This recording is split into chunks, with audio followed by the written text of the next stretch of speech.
Have you ever wondered what a computer chip actually does the split second it gets power? I mean, it doesn't just magically start running your operating system. Nope, it begins with something way more basic, a language that speaks directly to the metal. Today, we're going to decode a simple, complete program in that language, ARM assembly. Let's crack this thing open. All right, so here it is, our mystery code. This probably looks like total gibberish, right? It's a set of instructions for a tiny ARM processor. And yeah, it might seem completely cryptic right now, but I promise you by the end of this, every single line you see here is going to make perfect sense. This is basically the secret handshake between you and the CPU. So, what even is assembly language? Well, think of it like a bridge. On one side, you've got human-friendly languages like Python or C. On the farther side, you have the raw ones and zeros that the processor actually understands. Assembly is right there in the middle. Every line you write is one single direct command to the CPU. There's no ambiguity, it's just pure raw control. Now, to make this feel a little less abstract, let's connect it to stuff you've probably seen before. If you've ever looked at C code, you've seen the main function, you know about variables, and that classic infinite while one loop. Well, in assembly, we have direct equivalents. Our main function is called a reset handler. Instead of variables, we use these little storage spots right inside the CPU called registers. And that infinite loop? Yeah, we do that by telling the processor to branch, which just means jump, back to a label. See? The concepts are totally the same, it's just a different dialect. Okay, let's start solving our mystery. The very first piece of the puzzle is figuring out how the CPU knows what to do the moment it wakes up. This brings us to its internal roadmap, a special thing called the vector table. Let's really stop and think about this for a second. When you power up a processor, it has total amnesia. Its memory is a complete blank slate. It has no clue where your program is or how to manage anything. It's literally like waking up in a pitch black room with no idea where you are. So, how does it even find the light switch? Well, the answer is actually really clever and surprisingly simple. The processor is hardwired to look in one specific place, always the same place, the very first address in memory, address 0. And it expects to find exactly two pieces of information there.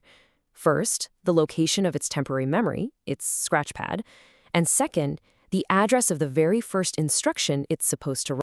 And this is what that looks like in our code. This little block is the vector table. You can think of it as the mandatory startup manual for the processor. Now, that first line with area, that's not actually for the CPU. It's a note for the software that builds our program. The real magic, the part the CPU cares about, are those two lines that start with DCD. Let's break those down. So the first important line, DCD 0x2008-4000, is all about setting up the stack pointer. The stack is the program's scratch pad, its short-term memory. And that big hexadecimal number, that's just a memory address. It's telling the CPU, hey, the top of your scratch pad is right here. And let me tell you, getting this address wrong is a one-way ticket to Crash City. This line tells the processor where it's safe to jot down its notes. The second line, DCD start, that's our reset handler. This tells the processor the address of the first real instruction it needs to execute. Now, start itself isn't a command, it's just a label, a bookmark we've placed somewhere else in our code. So after the CPU sets up its memory, it's going to jump directly to whatever line we've labeled start. This is, for all intents and purposes, our main function. All right, so the CPU is awake, it's had its coffee, and it knows exactly where to begin. The setup is done. Now we get to the fun part, the actual instructions, the part of the program that really does something. Here in our main code area, you can see those labels we just talked about, start and stop. Again, just think of them as signposts. Start is our entry point from the vector table, and stop is another spot we've marked for later. They don't create any machine code themselves, they're just names for places in our program. And here we go, our first real instruction. Moves are 0, #12. This is super straightforward. It literally means move the value 12 into the storage spot called register 0.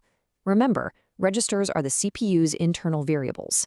So this is the assembly version of saying, my variable equals 12. Boom. Register R0 now holds a number 12. Simple as that. What's next? Add R0, R0, #4. This one's also pretty easy to guess. It's just simple math. It tells the CPU, take whatever is in register 0, add the number 4 to it, and store the result right back in register 0. So since we had 12 in there, it's now going to hold 16. We are directly changing the data right inside the process. And finally, we get to bstop. That B just stands for branch, which is a fancy way of saying jump. This is an unconditional command. Jump to the location marked with the stop label, period. And where's our stop label? Ha! We put it on this very same line. So this creates a tiny, perfect, infinite loop. The processor just keeps executing this one instruction. Jump right back to where you are, over and over and over. And this is where it all clicks together. That little assembly loop, stop, be stop, is the exact machine-level equivalent of the while-one loop you see in pretty much all embedded C programs. This is the big aha moment, showing how these high-level ideas are built from these simple, rock-bottom commands. And you need this because you don't want your car's engine controller to just finish its program and stop, right? This loop traps the processor, keeping it in a safe, known state forever. It's a critical safety net. Okay, we've done it. We've decoded every single piece of that mystery program. We've seen the startup map and the action plan. So now, let's put it all together and take a quick grand tour of the program's entire journey, from power on to forever.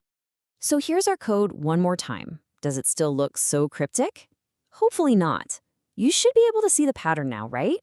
There's the setup instructions at the top, the vector table, then the section with our actual code, and finally that little infinite loop to wrap things up. Let's do a super quick play-by-play. 1. Power on. 2. The CPU immediately reads our vector table at address 0. 3. It loads up the stack pointer for its scratchpad memory.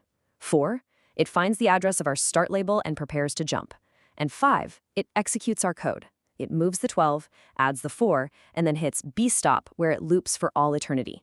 Mission complete. Now, if you're feeling brave and want to try this yourself, just a quick heads up on some classic beginner mistakes. Forgetting the vector table, your program is dead on arrival. Using the wrong stack address, instant crash. It's also really common to confuse directives, the notes for the builder, like area, with actual CPU instructions, like moves.